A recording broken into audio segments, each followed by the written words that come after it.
All right, happening right now, two AFC West rivals facing off. The Broncos currently leading the Las Vegas Raiders 26-16 in the fourth quarter. Bo Nix with another good game, throwing for more than 200 yards, finding his main man, Courtland Sutton, for a pair of touchdowns, plus a few Will Lutz field goals, keeping the Broncos in the lead. The team is coming off an impressive win at home last weekend against Atlanta.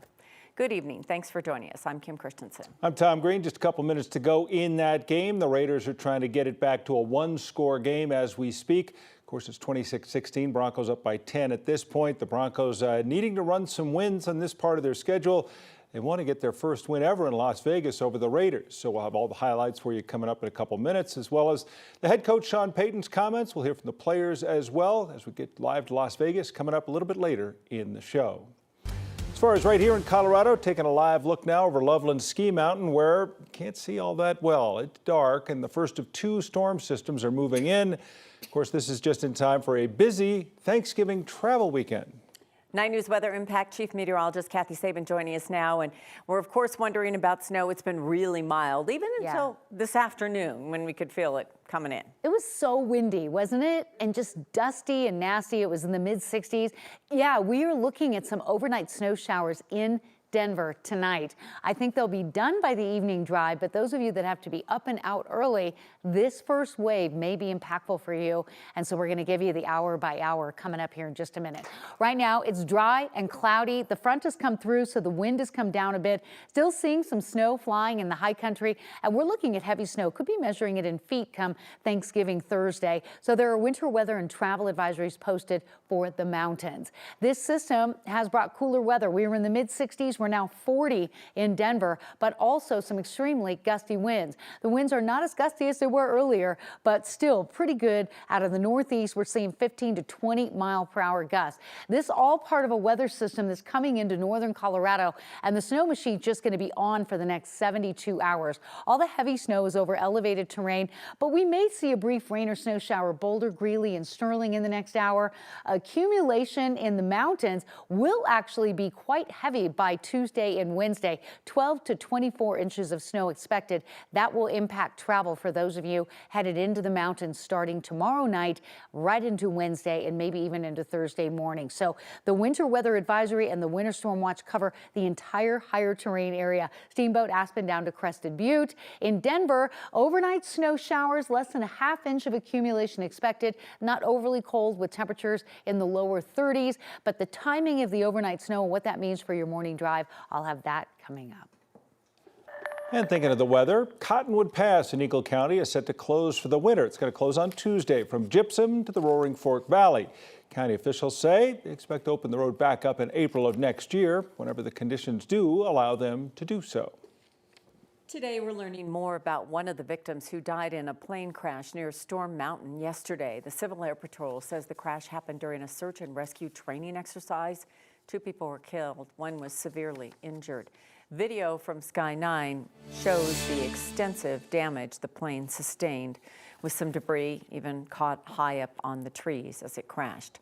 Among the victims who died was pilot Susan Wilbur. 9 News reporter Janelle Finch shares more about the pilot from the people who shared her love of aviation. Janelle? Friends of Susan Wilbur remember her as a passionate flyer and a lovely person. They say this loss of life not only impacts the aviation community, but northern Colorado as a whole. This plane in the trees near Storm Mountain is a reflection of the surrounding community. Broken. It's just heartbreaking. Only one person survived the crash Saturday morning. 2 people died. Jay Roden, an aerial photographer, and Susan Wilbur, a pilot. We spent hours together, actually. Bill Snodgrass got to know Susan in her element. She loved being able to show people this thing about flying, and she was also just a really warm person.